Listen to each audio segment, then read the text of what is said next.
Monsieur Cornu-Gentil, la parole est à Monsieur Philippe Meunier pour 10 minutes.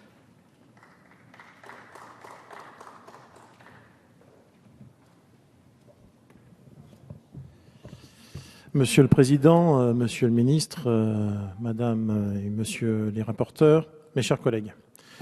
La loi de programmation militaire et son actualisation sont deux moments forts pour nos armées et pour notre communauté nationale. Le Parlement a eu connaissance de votre projet de loi le mercredi 27 mai, avec comme impératif un dépôt des amendements avant le lundi de Pentecôte suivant à 17 h. Étudier un texte qui engage notre défense et donc la sécurité de notre pays sur de nombreuses années, avec un délai aussi court, est une marque de désinvolture et même d'irrespect à l'endroit du Parlement, de l'opposition et de nos forces armées. L'audition de nos chefs d'état-major après la date limite autorisant le dépôt des amendements en est la triste illustration. Jamais le Parlement n'a été traité de la sorte pour un sujet de cette importance. Cela n'est pas à la hauteur de la charge d'un président de la République et d'un gouvernement digne de ce nom. Fin 2013, lors des débats parlementaires concernant votre loi de programmation militaire 2014-2019, nous vous avons alerté solennellement sur la nécessité de renforcer notre outil de défense pour faire face aux nouvelles menaces, notamment terroristes. Mais comme à l'accoutumée, votre gouvernement et vous-même n'ont rien voulu entendre. Avec cette actualisation, vous faites une nouvelle fois le choix de jouer à la roulette russe avec la sécurité des Français. L'échec de votre LPM est tout d'abord la conséquence de vos erreurs d'analyse en matière de politique étrangère. Mali, Centrafrique, Ukraine, Syrie, Irak, nos armées payent aujourd'hui les erreurs et les fautes de la politique étrangère du gouvernement auquel vous appartenez. Mali, dois-je ici rappeler les propos de François Hollande sur la fin des interventions militaires en Afrique? La France, dixit le président de la République, ne devait apporter qu'une aide logistique à la force d'intervention africaine. Au final, une intervention de nos troupes, décidée en urgence, et la mise en place de Barkhane pour une durée indéterminée. Centrafrique. Dois-je ici rappeler vos propos, Monsieur le Ministre? Après des mois de massacres de chrétiens et d'inaction de la diplomatie, le gouvernement a décidé de lancer l'opération Sangaris, qui devait, selon vos déclarations, ne durer que quelques semaines, voire quelques mois. Nous connaissons tous la suite des événements. Ukraine. François Hollande, totalement aligné sur la position américaine, demande à notre armée de l'air de déployer ses moyens en Europe de l'Est, comme si la Russie menaçait l'intégrité territoriale des pays membres de l'OTAN. Syrie, Irak. Après avoir aidé massivement les rebelles hostiles au régime de Damas, qui, soit dit en passant, sont maintenant alliés des islamistes, véritables pompiers pyromanes, vous demandez à notre armée de l'air de bombarder l'État islamique en Irak, mais pas en Syrie, pour ne pas soulager le régime de Damas. Les historiens établiront les responsabilités des uns et des autres. La Cour pénale internationale jugera les acteurs et les complices de ce jeu mortifère à l'encontre des minorités, notamment chrétiennes. En moins de 2 ans, votre LPM 2014-2019 a ainsi littéralement volé en éclats. La défense de la France devrait à chaque nouvelle loi de programmation militaire s'adapter pour faire face aux nouvelles menaces. Votre majorité s'est pourtant lourdement trompée en 2013 sur le niveau des effectifs de nos armées.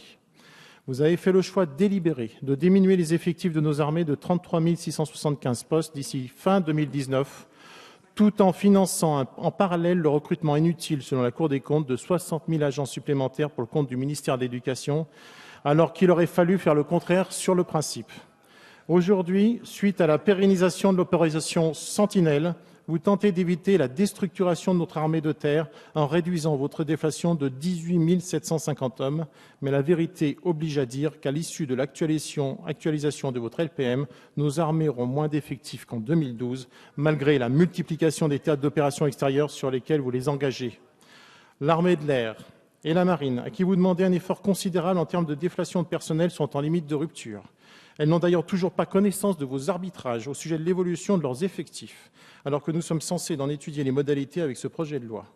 La vente des Rafales, qui nécessite un détachement du personnel auprès des pays acheteurs, et la livraison de la FREMM Normandie à l'Égypte, qui a pour conséquence de prolonger le service des anciennes frégates L-70 nécessitant 3 fois plus de marins, rendent de surcroît quasiment impossible la déflation des effectifs que vous leur imposez depuis 2014. Comment alors qualifier les propos tenus par Madame le Président de la Commission? Je cite, « S'agissant de la programmation des moyens, les effectifs des forces vont remonter. François Hollande a déjà trompé les Français au sujet de l'inversion de la courbe du chômage qui devait intervenir dès la fin 2012. Ne suivez pas cette voie qui n'honore pas la politique. L'engagement massif de nos troupes génère une usure accélérée des matériels non remplacés en temps et en heure. L'armée de terre voit son parc matériel très éprouvé par les engagements en opérations extérieures.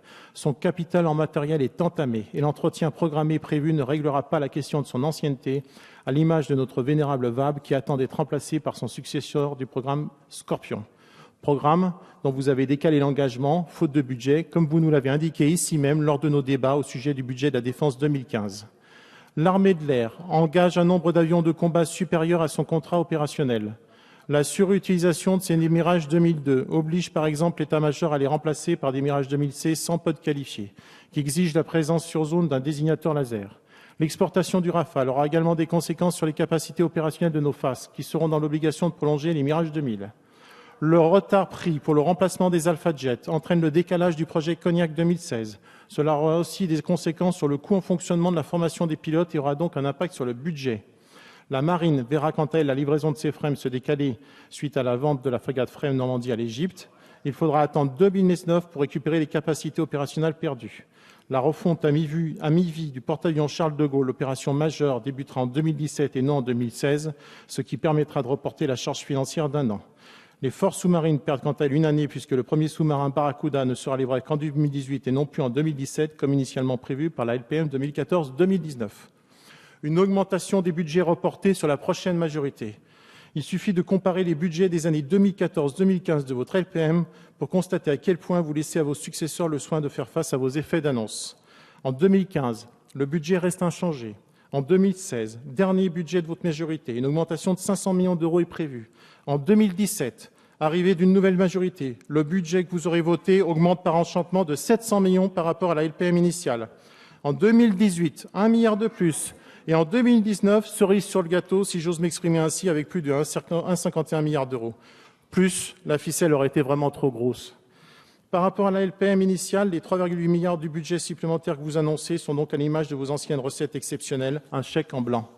Vous auriez dû avoir l'honnêteté de commencer par faire l'inverse, à savoir augmenter de 1,51 milliard le budget dès cette année, car c'est maintenant que nos armées et notre industrie ont besoin de ces sommes. Malheureusement, vous préférez dresser un énième rideau de fumée, pensant certainement une nouvelle fois que cela suffira à tenir jusqu'en 2017, à l'image de ce milliard d'euros virtuel issu de la réaffectation des gains de pouvoir d'achat induits par l'évolution favorable des indices. Après des mois de tergiversation au sujet de la vente des fréquences, de la création de sociétés de projets totalement ubuesques et de report de charges, l'exécutif, poussé par ses propres impasses budgétaires, inscrit donc en urgence à l'ordre du jour de nos travaux ce projet de loi d'actualisation de la LPM voté il y a à peine 2 ans. Alors permettez-moi de vous dire, Monsieur le Ministre, malgré les qualificatifs que vous avez utilisés en commission à l'encontre de l'opposition pour essayer de dissimuler vos erreurs, pour ne pas dire les fautes de votre gouvernement, votre LPM initiale est un échec et l'actualisation que vous nous proposez n'est qu'un leurre. Fin 2017, nos armées seront dans le même état que Lionel Jospin les avait laissées en 2002, affaiblies, mais toujours prêtes à relever le défi au service de la France. Merci, Monsieur Meunier.